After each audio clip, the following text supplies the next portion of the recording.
أعوذ بالله السميع العليم من الشيطان الرجيم من همزه ونفخه ونفثه بسم الله الرحمن الرحيم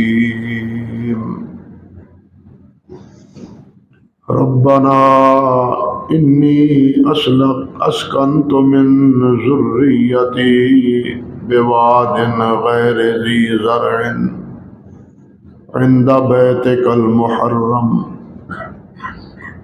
ربنا ليقيموا الصلاة فاجعل أفئدة من الناس تهوي إليهم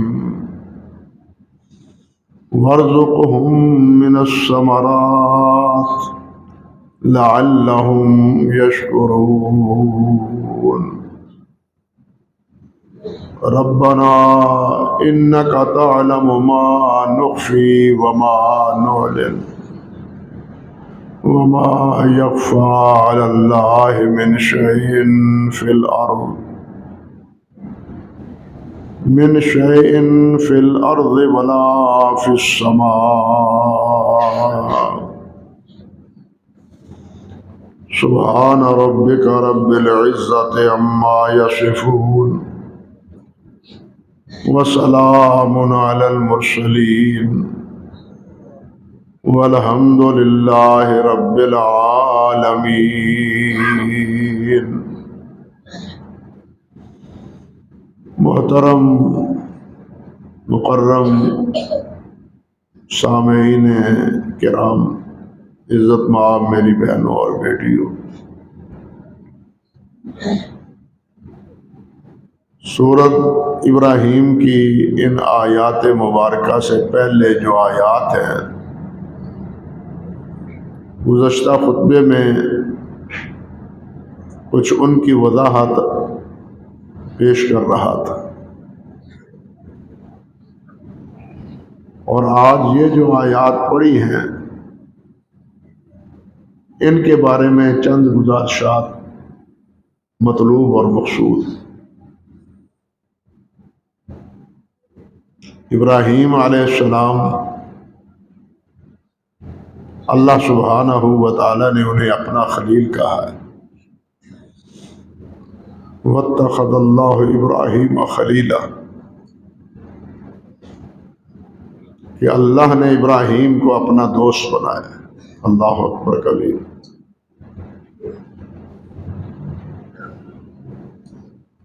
حدیث میں آتا ہے، صحیح بخاری کی روایت، نبی مکرم صلی اللہ علیہ وسلم نے ارشاد فرمایا، لو كنت متخذا خلیلا لاتخذت ابا بکر خلیلا۔ اگر میں دنیا میں کسی کو اپنا خلیل بناتا تو ابو بکر کو بناتا، ولیکن خلیلی اللہ، میرا خلیل اللہ ہے۔ یہ بات یاد رکھیں، صرف اختصار سے اشارے پر اکتفا کر رہا ہوں کہ حبیب یہ محبوب سے زیادہ ابلغ ہے، زیادہ بلیغ ہے، زیادہ معنویت اس میں پائی جاتی ہے، اور حبیب سے زیادہ معنویت اور زیادہ بلاغت وہ خلیل میں پائی جاتی ہے۔ اللہ سبحانہ و تعالیٰ کی محبت، وہ تو جس طرح اللہ تعالیٰ نے خود فرمایا، ان اللہ یحب التوابین ویحب المتطہرین ان اللہ یحب المحسنین، کہ اللہ نیکی کرنے والوں سے محبت کرتے ہیں، اللہ پاک صاف رہنے والوں سے محبت کرتے ہیں، اللہ توبہ کرنے والوں سے محبت کرتے ہیں۔ یہ تو رب ذوالجلال والاکرام کی محبت عامہ ہے، بہت سے نیک آدمیوں کو حاصل ہے، لیکن خلت کا مقام وہ ابراہیم علیہ السلام کو حاصل ہے، اور ان کے بعد سیدنا حضرت محمد رسول اللہ صلی اللہ علیہ وسلم۔ خلیل اس کو کہتے ہیں کہ جس کے دل میں اللہ کے علاوہ اور کسی کی محبت نہ ہو، اس کے دل میں صرف اللہ کی محبت جاگزی، اور پھر واقع حضرت ابراہیم علیہ السلام اسی طرح تھے۔ اللہ کی محبت میں انہوں نے اپنی جان کی قربانی دینے سے بھی سر منہ انکار نہیں کیا۔ 80 سال تک اللہ سبحانہ و تعالیٰ سے دعائیں کرتے رہے، رب حب لی من الصالحین، یا اللہ مجھے نیک بیٹا عطا فرما۔ اللہ نے اسماعیل علیہ السلام عطا فرمایا۔ یہ ابھی شیر خوار تھے، دودھ پیتے تھے۔ اللہ نے یہاں پھر آزمائش ابراہیم کے گلے میں ڈال دی کہ ابراہیم کو، اپنے اسماعیل کو اور اس کی والدہ کو یہ سرزمین جو حرم ہے اس میں چھوڑ کے آؤ۔ یہ حقائق بیان کرنی آسان ہے، پڑھ لینی آسان ہے، لیکن اس پہ پورا اترنا معمولی مسئلہ نہیں ہے، وہ آسان نہیں۔ آپ ذرا چشمے تصور میں جائیں، کوئی انسان وہاں نہیں بستا، کوئی گھر وہاں نہیں ہے، صرف پہاڑ ہے، اور ایک وہاں درخت ہے جس کے سائے کے نیچے انہیں بٹھایا۔ کوئی پانی کا انتظام نہیں ہے، کوئی کھانے کا انتظام نہیں ہے، صرف ایک مشکیزہ پانی کا ہے اور کچھ کھجوریں ہیں جو انہیں دے کے اللہ کے سپرد کر کے جا رہے ہیں۔ اس جنگل بیابان میں دودھ پیتا بیٹا اور اس کی مامتا پر کیا گزرتی ہوگی۔ ایسی حالت میں تو ماں کے سامنے اکلوتا اس قسم کا بیٹا بے سہارا نظر آئے تو مامتا کا دل پہلے ہی ڈوب جاتا ہے۔ وہ جب یہاں بٹھا کے جاتے ہیں، انہیں معلوم ہی نہیں ہے، حضرت حاجرہ کو نہیں معلوم کہ کہاں جا رہے ہیں۔ یہاں بیٹھ جاؤ، یہاں رہو، یہاں رہیں، یہ صحیح بخاری میں ہے، یہاں رہیں، ہاں یہاں رہنا ہے۔ بلکہ پہلے تو 3 بار پوچھا تو حضرت ابراہیم علیہ السلام نے جواب ہی نہیں دیا۔ کس کے سہارے پر چھوڑ رہے ہو؟ میرا قصور کیا ہے، میرا جرم کیا ہے کہ مجھے یہ سزا دے رہے ہو کہ جنگل میں بیابان میں مجھے اکیلے چھوڑ کے جا رہے ہو؟ یہاں میں کس کے ساتھ زندگی گزاروں گی؟ اس شیر خوار بچے کے ساتھ؟ اندازہ کیجئے، دن ہی نہیں راتیں بھی گزرتی ہوں۔ آج کل تو ہمیں ہماری راتوں میں، ہمارے گھروں میں ہمیں خوف آتا ہے، وہاں تو جنگل بیابان تھا، سوائے پہاڑوں کی اور چیز تھی ہی نہیں، اور پہاڑ بھی وہ جو خشک خوبصورت نہیں کہ ان کی خوبصورتی کو دیکھ کے انسان کچھ دل بہلا لے۔ پہاڑ بھی چاروں طرف سرخ خشک کے خشک، جن سے دل اور خوف زدہ ہو جاتا ہے مطمئن ہونے کی بجائے۔ پتہ نہیں آپ میں سے کسی نے ایسا موقع دیکھا ہے یا ایسے مرحلے سے گزرا ہے کہ خشک پہاڑ میں جب انسان ڈیرا ڈالتا ہے تو اس پر کیا بیتتی؟ سرسبزہ شادابی ہو تو دل لگی کے کئی سامان وہاں ہوتے ہیں، لیکن خشک سالی میں تو کوئی چیز نہیں ہوتی، خشک پہاڑوں میں کچھ بھی نہیں۔ اللہ بھی قادر مطلق ہے، اور اللہ بھی فعال لما یرید ہے، یفعل ما یشاء ہے، جو چاہتا ہے حکم دیتا ہے۔ اور ابراہیم علیہ السلام نے ایک لمحہ بھی یہ شکایت، حرف شکایت زبان پہ نہیں پیش کی۔ مولا کریم 80 سال تک تو میں نے دعائیں کر کر کے بیٹا لیا ہے، اب کس کے سہارے جنگل پر چھوڑا ہوں؟ کوئی شکایت نہیں، کوئی شکوہ نہیں ہے، حکم ملا ہے چل اللہ کی بندی، کہاں جانا ہے اس کو بھی پتا دے۔ اللہ اکبر کبیر، یہاں بٹھایا ہے، پھر پوچھا ہے کہ یہاں رہو، کہا کیسے رہوں، کس سہارے سے رہوں، کس نے آپ کو کہا ہے؟ 3 بار انہوں نے پوچھا اور حضرت ابراہیم علیہ السلام نے جواب نہیں دی، خاموشی اختیار ہے۔ پھر خود ہی فرماتی ہیں کہ اللہ نے تمہیں یہ کہا ہے؟ ابراہیم علیہ السلام فرماتے ہیں نعم، ہاں اللہ نے دیے۔ فرماتی ہیں اذن لا یضیعن اللہ، اگر اللہ نے کہا ہے تو اللہ ہمیں ضائع نہیں کرے۔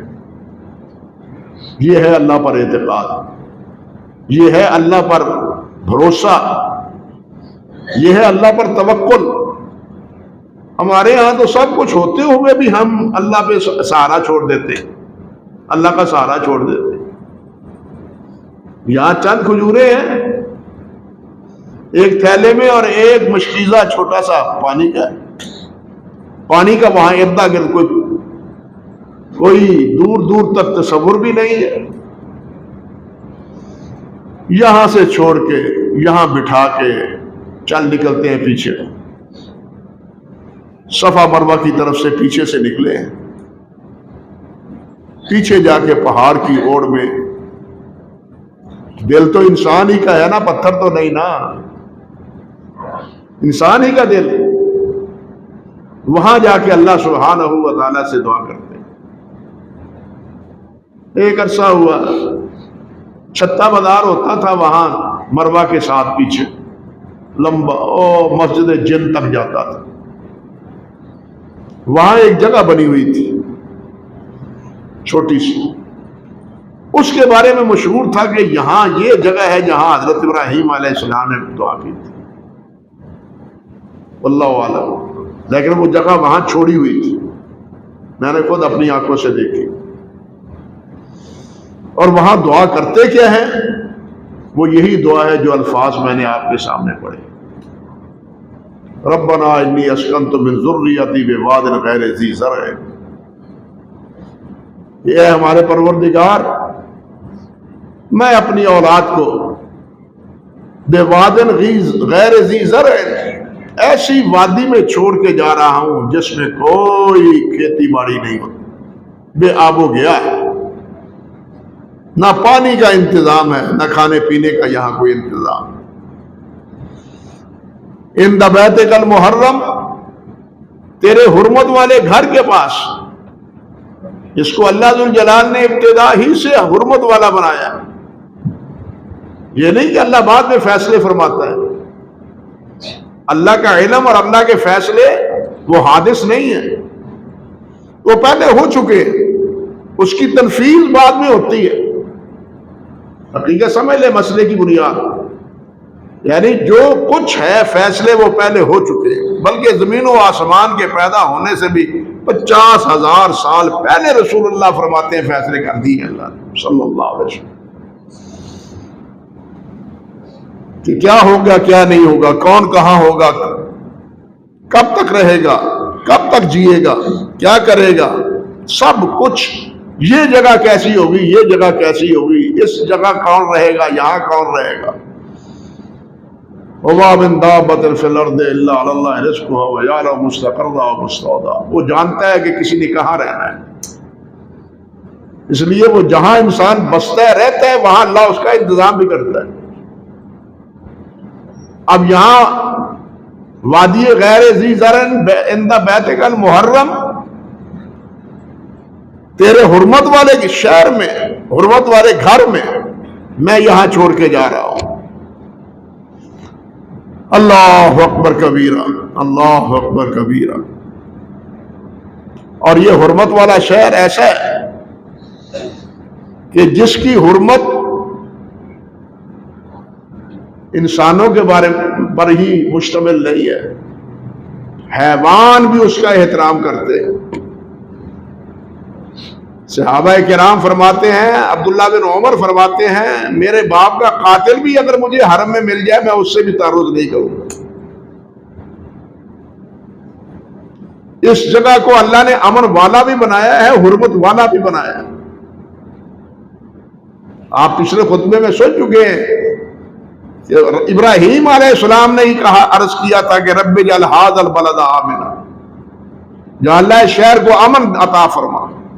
امن بھی دیا اور حرمت بھی دی۔ فرمایا یہاں کے خود رو پودے جتنے بھی ہیں ان کو کوئی نہ کاٹے، اس حدود میں کوئی شکار نہ کرے، اس حدود میں کسی انسان کو کوئی غذا نہ پہنچائے۔ اللہ اکبر کبیرہ۔ بلکہ اللہ نے فرمایا ہے قرآن مجید میں کہ ان حدود میں کوئی اللہ کی نافرمانی کا ارادہ بھی نہ کرے۔ اللہ اکبر کبیر۔ عبداللہ بن مسعود فرماتے ہیں رضی اللہ تعالیٰ عنہ، انسان یہاں برائی کا ارادہ کرتا ہے کچھ نہیں، لیکن حرم کے احترام کا نتیجہ یہ ہے کہ وہاں یہ برائی کا، نافرمانی کا ارادہ بھی اللہ کے ہاں گناہ ہے۔ یہ اختصاص ہے بیت اللہ کو اور سرزمین حرم۔ ہاں، نبی کریم صلی اللہ علیہ وسلم نے عرض کیا تھا، بار الہ ابراہیم کی دعا تھی کہ اس سرزمین کو حرم حرمت والا بنا دے۔ میں مدینے کے لیے دعا کرتا ہوں کہ مولا کریم مدینے کو بھی حرمت والا بنا دے۔ مدینہ بھی حرم ہے، وہاں آپ جانے والے دیکھتے ہیں کہ گاڑیوں والے کیا کہتے ہیں، حرم حرم حرم۔ مکے میں بھی یہی صدا ہوتی ہے اور یہی آواز مدینہ طیبہ میں ہوتی ہے۔ مدینہ طیبہ بھی حرم ہے، نبی علیہ السلام کی دعا کی برکت سے، اور مکہ مکرمہ بھی حرم ہے، حضرت ابراہیم علیہ السلام کی دعا اور اللہ ذو الجلال کے ابدی فیصلے کے نتیجے میں۔ انسان کی جو دعا ہے وہ بھی اللہ کے فیصلے کے مطابق ہی ہے۔ ہم جو مانگتے ہیں یہ کسی کے فیصلے پہلے سے اللہ نے کر دیا ہے کہ یہ مانگے گا، اس وقت مانگے گا، ایسے مانگے گا، یہ مانگے گا، یہ پہلے سے اللہ نے کہہ دیا ہے، فرما دیا ہے، لکھ دیا ہے۔ اللہ اکبر کبیرہ۔ تو ابراہیم علیہ السلام نے عرض کیا، مولا تیرے حرمت والے شہر میں، حرمت والے گھر میں ان کو بسا کے جا رہا ہوں، یا اللہ ان کی حفاظت کرنا۔ دعا مانگ کے چلے گئے۔ یہ یہاں ہے، پانی کتنا دیر نکلتا، کھجوریں کتنے دیر پوری رہتی، کھجوریں بھی ختم، پانی بھی ختم۔ اب بیٹا بھی بلبلا رہا ہے، خود بھی بھوک اور پیاس سے تڑپ رہی ہے، کوئی دور نزدیک آنے جانے والا ہی نہیں ہے۔ بیٹے کو یہاں بٹھایا اور دوڑی ہے صفا کی طرف کہ کوئی پہاڑی پر اوپر چڑھ کے، اب تو صفا نظر چھوٹا جاتا ہے، پہلے بڑا تھا، صفا پر چڑھ کے کوئی آتا جاتا انسان نظر آئے، نہیں نظر آیا۔ پھر وہاں سے دوڑی ہے، مروہ پر گئی ہیں کہ شاید یہاں سے کوئی آدمی نظر آ جائے، لیکن وہاں سے بھی کوئی نظر نہیں آیا۔ اللہ اکبر کبیرہ۔ اس طرح حضرت ہاجرہ علیہ السلام نے 7 چکر مروائے اور آخری چکر وہی مروہ پر تھا۔ مروہ پر جب پہنچی ہیں تو انہیں آواز آئی، اللہ کی بندی بیٹے کی خیال رکھو۔ کون ہے؟ کون بول رہا ہے؟ جو بول رہا ہے وہ مجھے میرے سامنے آئے۔ حیران ہوئی، پریشان ہوئی کہ جنگل بیابان میں کون بول رہا ہے میرے ساتھ؟ جبرائیل امین آئے، مجھے اللہ نے بھیجا ہے، اللہ نے میری ڈیوٹی لگا دی ہے۔ آئے جبرائیل، جہاں آج زمزم کا کنواں ہے آپ کو نظر نہیں آتا، پہلے نظر آتا تھا، پہلے نظر آتا تھا 2000 سے پہلے، وہاں قریب جا کے پانی پیا کرتے تھے اللہ کی توفیق سے۔ وہاں حضرت ابراہیم علیہ السلام نے اپنے پاؤں مبارک کی ہڈی ماری۔ بعض لوگ کہتے ہیں، اخباروں میں لکھنے والے لکھتے ہیں کہ حضرت اسماعیل علیہ السلام نے ایڑیاں رگڑی تھی جس سے زمزم نکلا غلط۔ صحیح بخاری کی روایت ہے کہ حضرت جبرائیل امین نے یہ ہڈی ماری تھی اور وہاں سے یہ پانی نکلا۔ فوراً حضرت حاجرہ علیہ السلام انہوں نے خود بھی پیا اور بیٹے کو بھی پلایا اور وہ پھیلنے لگا۔ تو وہ اردا گرد، جیسے پانی کو سنبھالنے کے لیے اردا گرد انسان مڈھیر بنا لیتا ہے، وہ اردا گرد پتھر چھوٹے چھوٹے رکھنے لگے اور کہنے لگے ٹھہر ٹھہر زم زم، ٹھہر ٹھہر زم زم، ادھر ادھر نہ جائے، ایسا نہ ہو کہ جناب یہ میری دست سے نکل جائے، پھیل جائے پانی۔ حضرت عبداللہ بن عباس رضی اللہ تعالیٰ عنہ کی اس روایت میں ہے کہ اگر حضرت حاجرہ زمزم نہ کہتی تو یہ پانی پوری زمین پر پھیل جاتا۔ اللہ اکبر کبیرہ۔ تو یہ سارے پس منظر ہے اسی آیت کے، یہ سارا واقعہ سورت اپنے صحیح بخاری میں، اور صحیح بخاری میں 2 جگہ ہے یہ واقعہ۔ اللہ اکبر کبیرہ۔ اور پھر ساتھ کیا کہتے ہیں؟ ربنا لیقیموا الصلاۃ، یا اللہ تاکہ یہ تیرے گھر میں نمازیں پڑھیں۔ کیا مانگا؟ یا اللہ تیرے گھر میں یہ کیا کریں؟ نمازیں پڑھیں۔ پہلے امر مانگا، پھر نمازوں کا عرض کیا کہ یا اللہ یہ نمازی بنے، یہ بیٹا بڑا ہو نمازی بنے۔ ساری تفصیل کی گنجائش نہیں ہے۔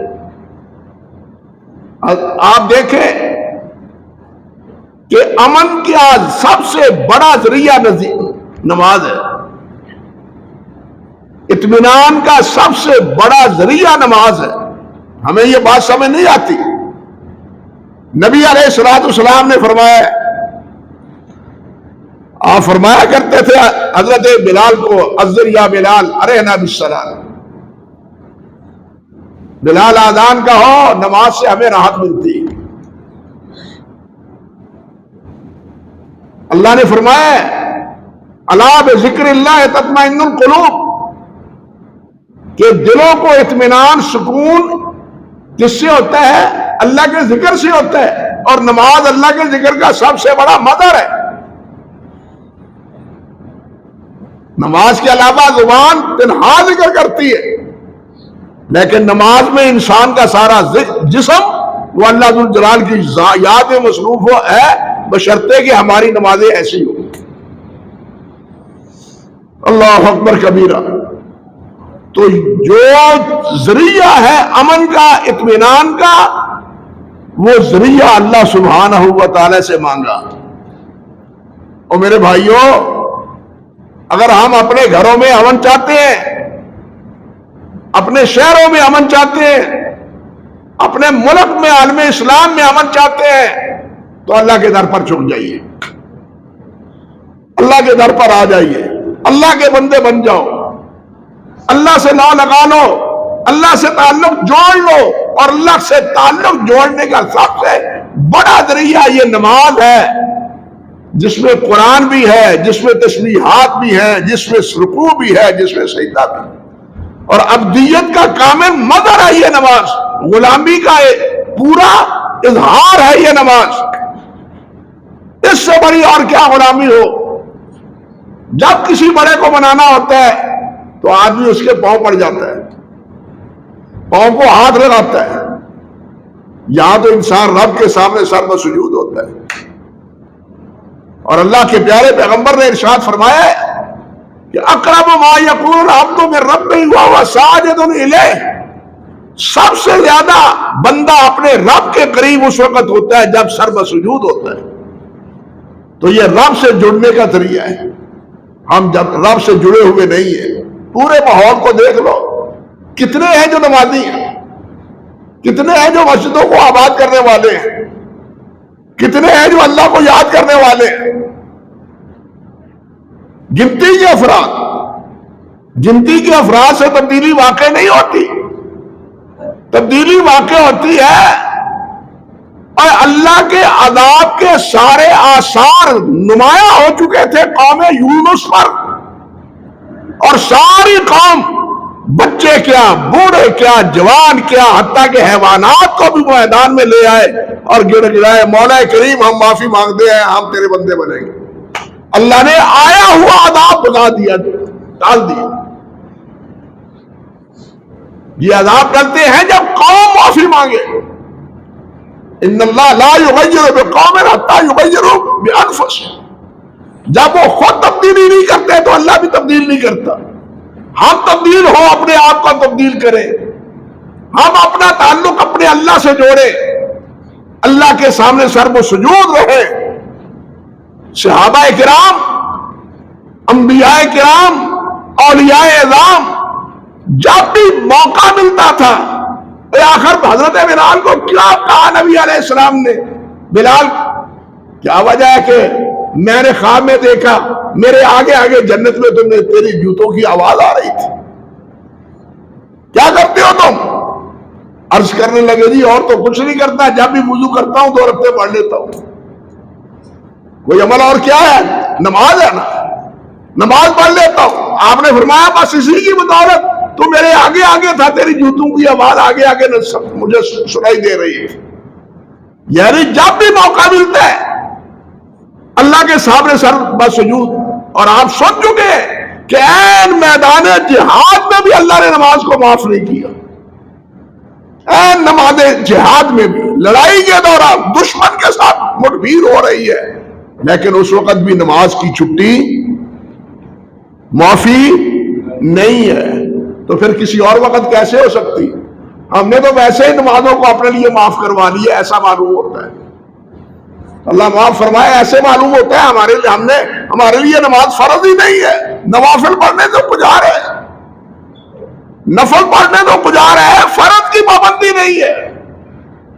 اور اس کے لیے نوافل سے جان چھڑانے کے لیے 100 ہیلے اور 100 بہانے مارتے ہیں ہم.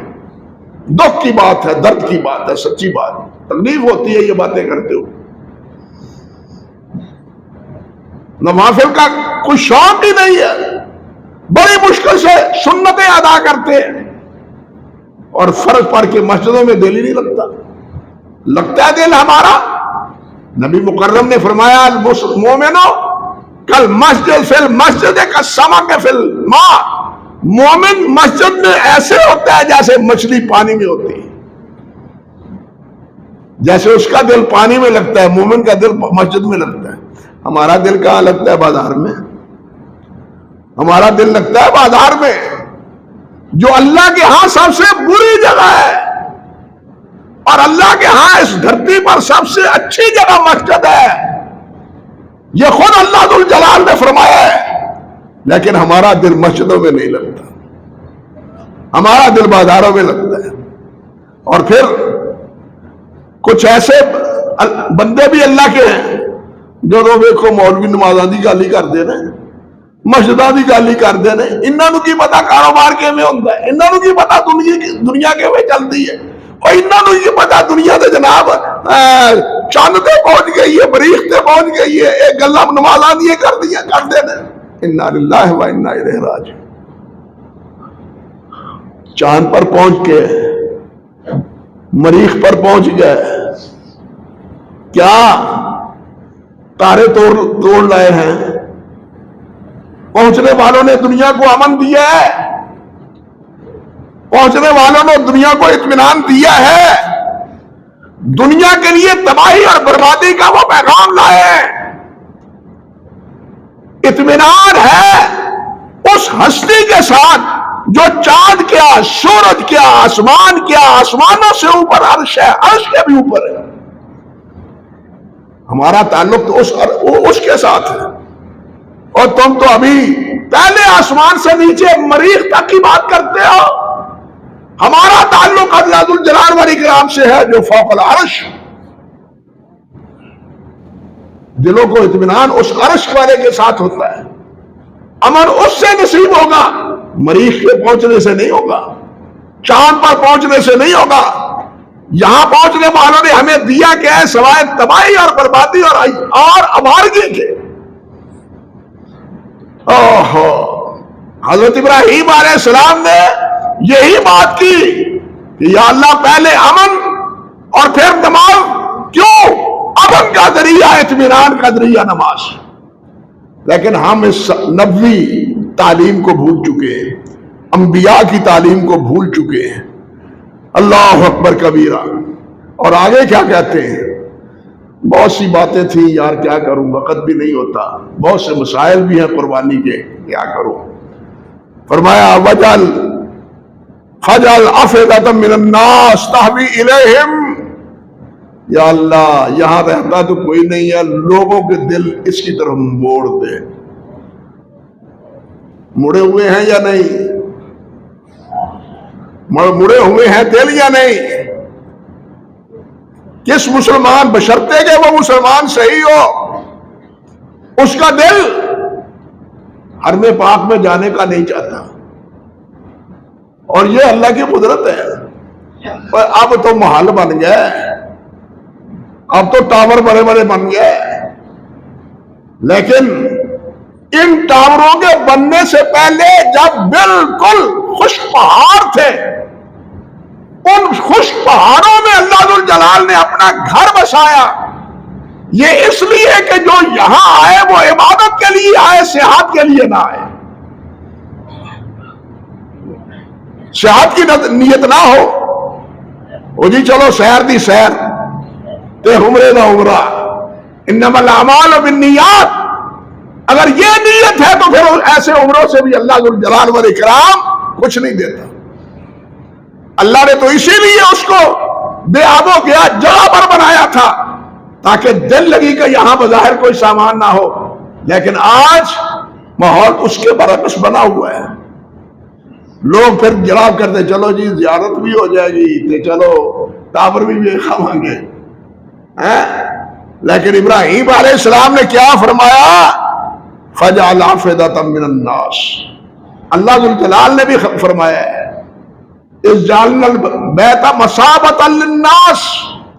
ہم نے لوگوں کے دلوں کو اس بیت اللہ کے ساتھ جوڑ دیا ہے. ہمارے ساتھی دوست اللہ ان پر کروڑ رحمتیں کرے، صوفی غلام نبی صاحب ساتھی اکثر جانتے ہو، بڑے نیک صالح اور دعوت و تبلیغ کے میدان میں بہت ہی زیادہ پیش قدمی کرنے والے، اپنا کام کرنے والے، اور للہ فی اللہ دعوت و تبلیغ مغرب کہاں، عشاء کہاں، صبح کہاں، سائیکل پر.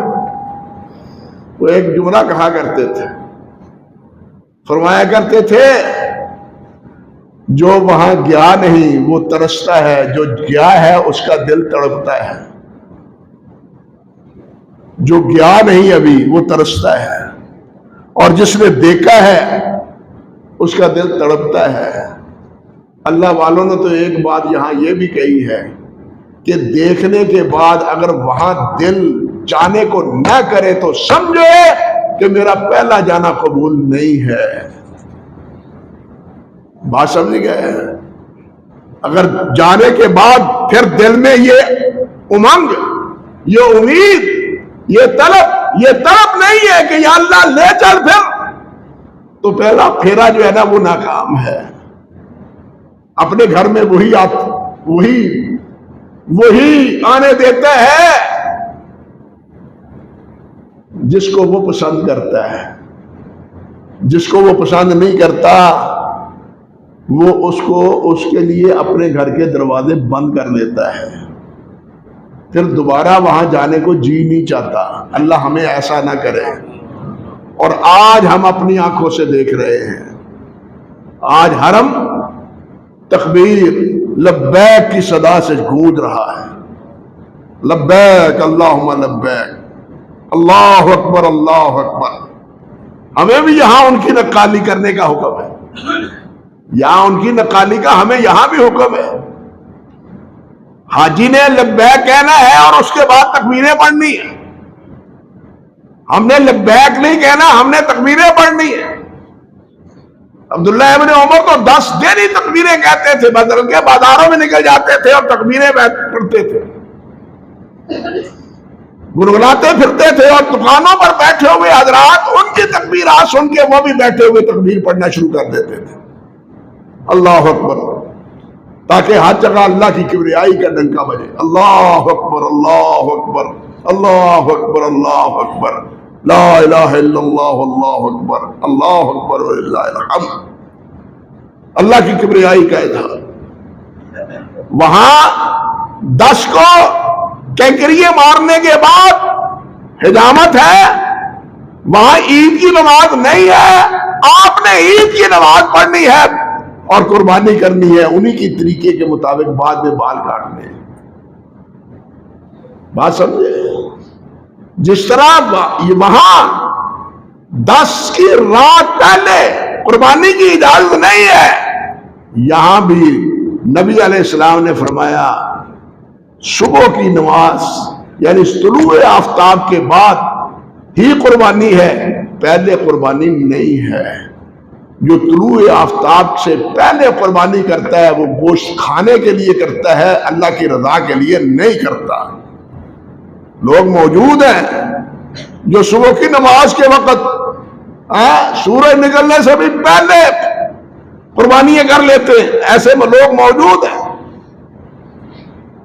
نبی علیہ السلام نے فرمایا ہے انہیں کہ تم نے 13 تک یہاں مینا میں رہنا ہے اور تکبیریں پڑھنی ہیں. آپ بھی پڑھتے ہیں یا نہیں پڑھتے؟ ہم بھی تو انہی کی تقلید اتباع میں یہ سب کچھ کر رہے ہیں، تاکہ کچھ نہ کچھ ہمیں بھی کچھ مل جائے، ہمیں بھی کچھ مل جائے. وہ تو عرفات میں اللہ سے نہ لگائے ہوئے اور یہی دعا پڑھ رہے ہیں، لا الہ الا اللہ وحدہ لا شریک لہ. نبی علیہ السلام نے فرمایا جس کو آپ چوتھا کلمہ کہتے ہیں، فرمایا کہ عرفات میں اس سے جامع کوئی دعا نہیں ہے. عرفات میں اس سے جامع دعا نہیں ہے. اور عرفات کی حاضری حجاج کے لیے بخشش اور مغفرت کا سبب ہے. ہمیں کیا اللہ نے دیا؟ اللہ نے فرمایا تم 9 کو روزہ رکھ لو، تمہیں تمہارے 2 سال کے گناہ معاف کر دوں گا. ہمیں بھی محروم نہیں چھوڑا اس بات ارحم الراحمین نے. یہ ہماری بد نصیبی ہے کہ اس مالک کی ان عطاؤں کی ناقدری کریں اور اس پر عمل نہ کریں. یہ ہماری ناقدری ہے، یہ ہماری ناشکری ہے. بلکہ اس لیے بھائیو ان دنوں کی قدر کرو، قربانی کی کوشش کرو. حتیٰ کہ اگر جن کو اللہ ذوالجلال والاکرام نے توفیق دی ہے، ان کی عزیز اقارب اس پوزیشن میں نہیں ہے کہ وہ قربانی کریں، قربانی کا بکرا ان کے گھر بھیجے، ان کو کہو تمہاری طرف سے یہ قربانی ہے. نبی علیہ السلام نے صحابی کو بھیجا تھا قربانیاں دے کے کہ جو فقراء صحابہ ہیں ان میں جا کے یہ قربانیاں تقسیم کر دو. امام قرطبی رحمت اللہ علیہ فرماتے ہیں، حافظ ابن حجر نے فتح الباری میں لکھا ہے کہ وقت کی حکومت کو چاہیے کہ وہ غرباء میں قربانیاں تقسیم کرے.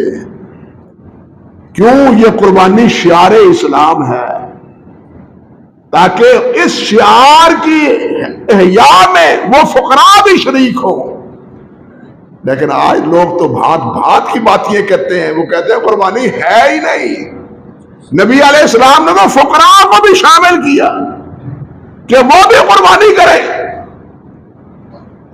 ازواج مطہرات کو شامل کیا، حتیٰ کہ امت کو شامل کیا. یہ نبی علیہ السلام کا کتنا احسان ہے کہ یا اللہ میری امت کے جو افراد قربان نہیں کر سکے، یہ میری قربانی کا ثواب ان کو پہنچا دے. ہمارے نبی کتنے ارحم الراحمین ہیں امت کے لیے. عزیز علیہ ما عنتم حریص علیکم بالمؤمنین رؤوف الرحیم. وہ تو ایسے ہیں، لیکن ہم کتنے باغی ہیں، ہم کتنے نافرمان ہیں، ہم کتنے اطاعت گزار ہیں یہ ہمیں فیصلہ کرنا چاہیے.